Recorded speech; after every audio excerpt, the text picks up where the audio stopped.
വരുമെന്നാണ് പോലീസിന്റെ വിലയിരുത്തൽ. Kerala vision news, Thiruvananthapuram.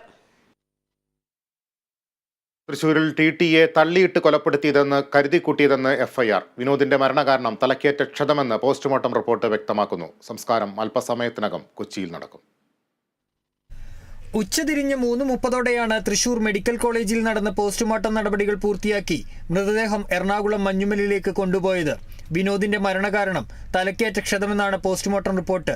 2 കാലുകളും അറ്റുപോയ നിലയിലായതിനാൽ എതിർദിശയിൽ വന്ന മറ്റൊരു ട്രെയിൻ വിനോദിന്റെ ദേഹത്ത് കയറിയെന്നാണ് നിഗമനം. ദേഹത്ത് ആഴത്തിലുള്ള 9 മുറിവുകൾ ഉള്ളതായും പോസ്റ്റ്മോർട്ടത്തിൽ കണ്ടെത്തി. എറണാകുളം പാട്ന എക്സ്പ്രസിൽ വെച്ച് ഒഡീഷ സ്വദേശി രജനികാന്തയോട് വിനോദ് കണ്ണൻ ടിക്കറ്റ് ചോദിച്ചതിനെ ചൊല്ലിയുള്ള പ്രകോപനമാണ് കൊലപാതകത്തിൽ കലാശിച്ചത്. രജനികാന്ത മനഃപൂർവ്വം വിനോദിനെ തള്ളിയിട്ട് കൊലപ്പെടുത്തുകയായിരുന്നുവെന്നാണ് പോലീസ് കണ്ടെത്തൽ. വാതിലിന് അഭിമുഖമായി നിന്ന വിനോദിനെ പ്രതി പിന്നിൽ നിന്ന് ഇരുകൈയും കൊണ്ട് തള്ളിയിടുകയായിരുന്നു. കൊലപ്പെടുത്തണമെന്നുള്ള ഉദ്ദേശത്തോടെയും കരുതലോടെയുമാണ് പ്രതി വിനോദിനെ തള്ളിയിട്ടതെന്നും എഫ്ഐആറിൽ വ്യക്തമാക്കുന്നു. അതേസമയം കുന്നംകുളത്തെ ബാർ ഹോട്ടലിൽ ജീവനക്കാരനായിരുന്ന രജനികാന്തയെ മദ്യപിച്ച പ്രശ്നമുണ്ടാക്കിയതിനെ തുടർന്ന് ജോലിയിൽ നിന്ന് കഴിഞ്ഞ ദിവസം പിരിച്ചുവിടുകയായിരുന്നുവെന്ന് ബാർ ഉടമ പറഞ്ഞു. പുള്ളിക്കാൻ ഒരു രണ്ട് മാസമായിട്ട് ഇവിടെ വർക്ക് ചെയ്യുന്നുണ്ട്.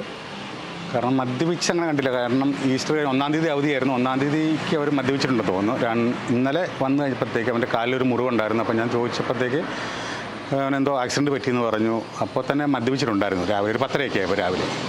അപ്പോൾ മദ്യപിച്ചെന്ന് തോന്നിയപ്പോഴത്തേക്ക് എന്നെ അന്നേരം തന്നെ ഞാൻ പറഞ്ഞു അക്കൗണ്ടിൽ പറഞ്ഞു അവൻ്റെ കണക്കും ക്ലോസ് ചെയ്ത് എന്നെ പറഞ്ഞ് വീട്ടിൽ വിട്ടേക്കാൻ പറഞ്ഞു. അങ്ങനെ അവൻ്റെ കണക്കും ക്ലോസ് ചെയ്ത് അവന് ഇന്നലെ തന്നെ ഒരു 11 മണിയോടുകൂടി ഇവിടുന്ന് പോയതാണ്. പിന്നെ വൈകിട്ട് ഒരു 10-10:30 ആകുമ്പോൾ ഞാൻ ന്യൂസ് വെക്കുമ്പോഴാണ് ഈ കാര്യങ്ങൾ അറിയുന്നത്.